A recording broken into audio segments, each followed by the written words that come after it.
their brain goes into a state of internal conflict. They feel a deep, almost primal need to restore balance to prove they are worthy of what they have received. But when they cannot immediately meet that expectation, the easiest way to escape the discomfort is to withdraw. Sarah was not pulling away because she did not love her mother. She was pulling away because she did not know how to face the magnitude of her mother's sacrifice. Every time Sarah looked at her diploma, she saw her mother's retirement fund.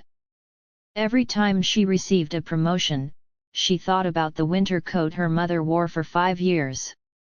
Every time she sat in her comfortable apartment, she remembered the cramped, modest house her mother still lived in. These thoughts were not grateful. They were suffocating. And so, Sarah did what many people do when they feel suffocated: she created distance. She told herself she was busy.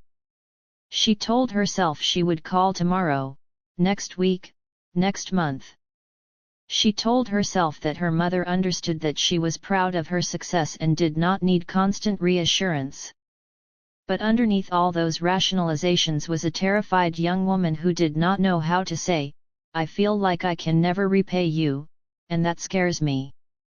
Eleanor's lowest moment came on her 66th birthday. She had invited a few friends over for a small dinner, hoping to distract herself from the gnawing ache in her chest. She had baked a cake, a simple vanilla cake with buttercream frosting, Sarah's favorite. A small, foolish hope had flickered in her heart that perhaps Sarah would call, or even show up. She did not. The phone remained silent. The evening passed with forced smiles and polite conversation, and when her guests left, Eleanor found herself alone in her small kitchen, staring at the half-eaten cake. This was when the real darkness set in. For months, Eleanor had been telling herself that everything was fine, that Sarah was just busy, that she would call eventually. But standing there in her kitchen, holding a plate of cake that her daughter would never taste, Eleanor finally let herself feel the truth. She had given everything. Her savings. Her dreams. Her time. Her hope. And in return, she had received nothing. Not even a phone call. That night, Eleanor cried harder than she had ever cried in her life. Not for the money, she would have given every penny again if she could, but for the connection she had lost. She grieved the relationship she thought she had, the one where her daughter would always need her, always call, always come home.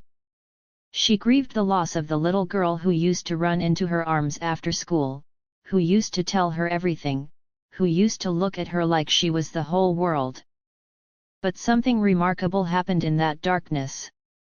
After weeks of crying, of replaying every conversation, of wondering what she had done wrong, Eleanor reached a decision. She would stop waiting. This was not an act of anger or rejection. It was an act of survival.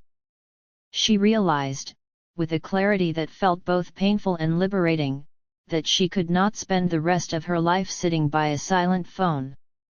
She could not let her daughter's silence define her existence. She decided to write a letter, not to send, but to pour out her feelings on paper. She sat at her small wooden desk, took out a pen, and began to write. "Dear Sarah, I am not writing this to guilt you or to make you feel bad. I am writing this because I need to say these words out loud, even if you never hear them. I paid for your education because I believed in you. I believed in your dreams, your intelligence, your capacity to make a difference in this world. Every dollar I spent was an act of love, not an investment I expected to see returned. I know now that my love has become a burden to you. I know that you feel like you can't repay me, and that feeling has made you pull away. I want you to know that I understand. More than that, I want you to know that you don't owe me anything. You don't owe me phone calls. You don't owe me visits. You don't owe me gratitude. You owe me nothing at all. I gave you that gift freely,